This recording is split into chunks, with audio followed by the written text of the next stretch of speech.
Sir আমরা হাঁটুর সমস্যার চিকিৎসা নিয়ে কথা বলছিলাম।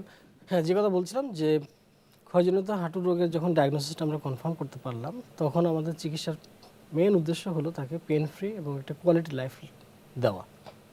এক্ষেত্রে প্রাথমিকভাবে আমরা কিছু ওষুধপত্র দিয়ে থাকি, যে ওষুধগুলো সাধারণত পেন কিলার, এবং কোনো কোনো সময় আমরা কিছু ফুড সাপ্লিমেন্টও দিয়ে থাকি, যেমন গ্লুকোসামিন বা কন্ড্রোটিন সালফেট। কিন্তু এগুলোর সাথে সাথে যে জিনিসটা খুবই ইম্পর্টেন্ট সেটা হলো এক্সারসাইজ, যেগুলো আমরা রোগীদেরকে শিখিয়ে দিই যেন তারা বাসায় বসে এগুলো করতে পারেন, অথবা তাদেরকে উপদেশ দিয়ে দিই যেন পার্শ্ববর্তী কোনো ফিজিওথেরাপি সেন্টারে তারা করতে পারেন। এটা হলো প্রাইমারি অস্টিওআর্থ্রাইটিসের আর্লি স্টেজ। যদি দেখা যায় যে জিনিসটা আর একটু বেশি, সেক্ষেত্রে আমাদের লাইফস্টাইল মডিফিকেশনের প্রয়োজন হতে পারে, যেমন স্টিক ইউজ করা, হাই কমোড ইউজ করা, ইত্যাদি ইত্যাদি বিভিন্ন রকমের মডিফিকেশান অফ লাইফস্টাইল করার দরকার হয়।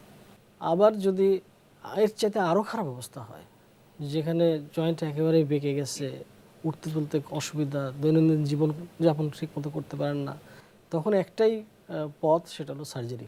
সার্জারি দু রকমের আছে সাধারণত। একটা হলো যে আর্থ্রোস্কোপিক ডিব্রাইডমেন্ট, বা ছোট ছিদ্র করে তার ভিতরে ক্যামেরা ঢুকিয়ে যে সমস্ত জায়গায় ড্যামেজ হয়েছে সেই ড্যামেজ টিস্যুগুলোকে ডিব্রাইড করা এবং রিপেয়ার করা।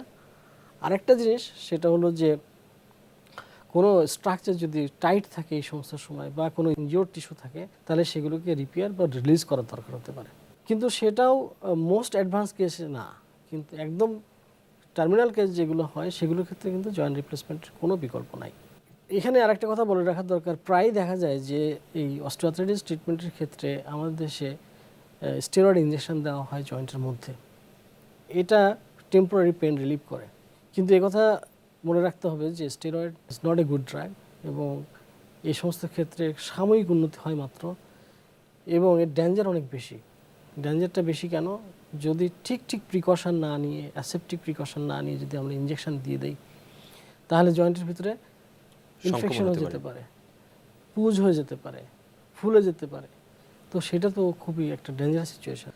সেই হিসাবে আমি বলবো যে traditional treatment, specially physiotherapy, medication for the pain relief, glucosamine and chondroitin sulphate জাতীয় food supplement, and regular exercise. একটা কথা মনে রাখবেন যে দেখুন, সাধারণ গ্রামের লোকের কিন্তু হাঁটুর সমস্যা কম, আরবান পপুলেশনের কিন্তু হাঁটুর সমস্যা বেশি।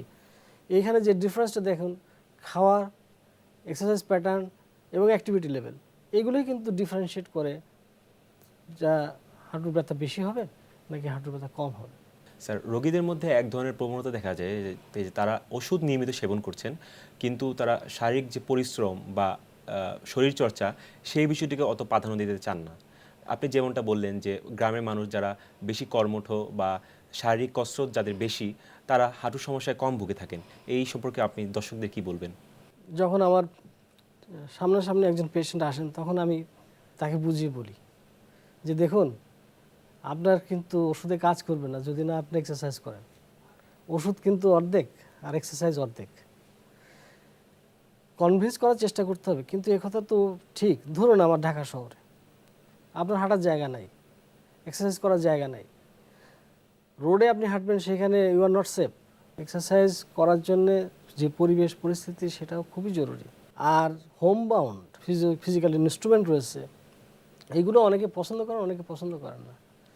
ম্যাক্সিমাম ক্ষেত্রে লোকজন এগুলো কিনে বাসায় ফেলে রাখে, নিয়মিত ব্যবহার করেন না।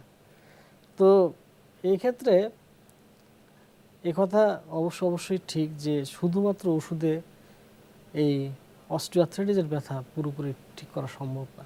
জয়েন্টের ফ্লেক্সিবিলিটি, স্টেবিলিটি এবং স্ট্রেংথ, এগুলো না থাকলে শুধু ওষুধে ভালো হবে না।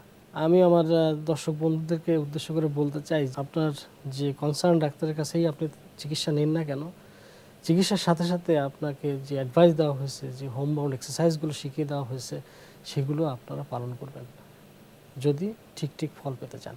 চিকিৎসা বিজ্ঞান প্রতিনিয়তই পরিবর্তনশীল এবং প্রত্যেক রোগেরই নতুন নতুন চিকিৎসা আসছে। তেমনই একটি চিকিৎসার কথা আমরা জানি, যেটাকে বলা হয় হাঁটুর অস্থিসন্ধি প্রতিস্থাপন বা নি রিপ্লেসমেন্ট সার্জারি। নি রিপ্লেসমেন্ট সার্জারির ক্ষেত্রে আমাদের দেশে কী ধরনের সুযোগ সুবিধা রয়েছে? কথা বলতে দ্বিধা নেই যে আমি প্রথম এদেশে নি রিপ্লেসমেন্ট শুরু করি। আজকে আমাদের বহু বন্ধু এগুলো করছেন এবং স্যাটিসফ্যাক্টরি রেজাল্টও পাচ্ছেন। সুতরাং জয়েন্ট রিপ্লেসমেন্টের জন্য, বিশেষ করে প্রাইমারি জয়েন্ট রিপ্লেসমেন্টের জন্য দেশের বাইরে যাওয়ার কোনো প্রয়োজনীয়তা আছে বলে আমি মনে করি না। নি রিপ্লেসমেন্টের ক্ষেত্রে মানে অপারেশন করার পরে রোগীরা কি ধরনের সুবিধা ভোগ করে থাকেন, তাদের সমস্যা কতটুকু দূরীভূত হয় আসলে? দেখুন, জয়েন্ট রিপ্লেসমেন্টের কিছু ইন্ডিকেশন রয়েছে, স্পেশাল ইন্ডিকেশন, যে যখন কোনোভাবেই তার ব্যথামুক্ত করা যাচ্ছে না, কোনোভাবেই তাকে কোয়ালিটি লাইফ দেওয়া যাচ্ছে না, যখন তার পাটা বেঁকে গেছে এবং তার দৈনন্দিন কাজকাম সে করতে পারে না এবং সমস্ত রকমের মেজার ফেল করেছে, তখন রিপ্লেসমেন্টের প্রশ্ন। তার মানে আমাদের তখনই টার্গেট হলো তাকে ব্যথামুক্ত অবস্থায় স্বাভাবিক জীবনযাপন করার জন্যে তাকে সাহায্য করা। কিন্তু আমাদের যদি টার্গেট এরকম হয় যে তাকে দিয়ে আমি গলফ খেলাবো অথবা টেনিস খেলাবো, ইটস নট পসিবল। কিন্তু দৈনন্দিন ব্যথামুক্ত জীবনযাপন তার পক্ষে সম্ভব।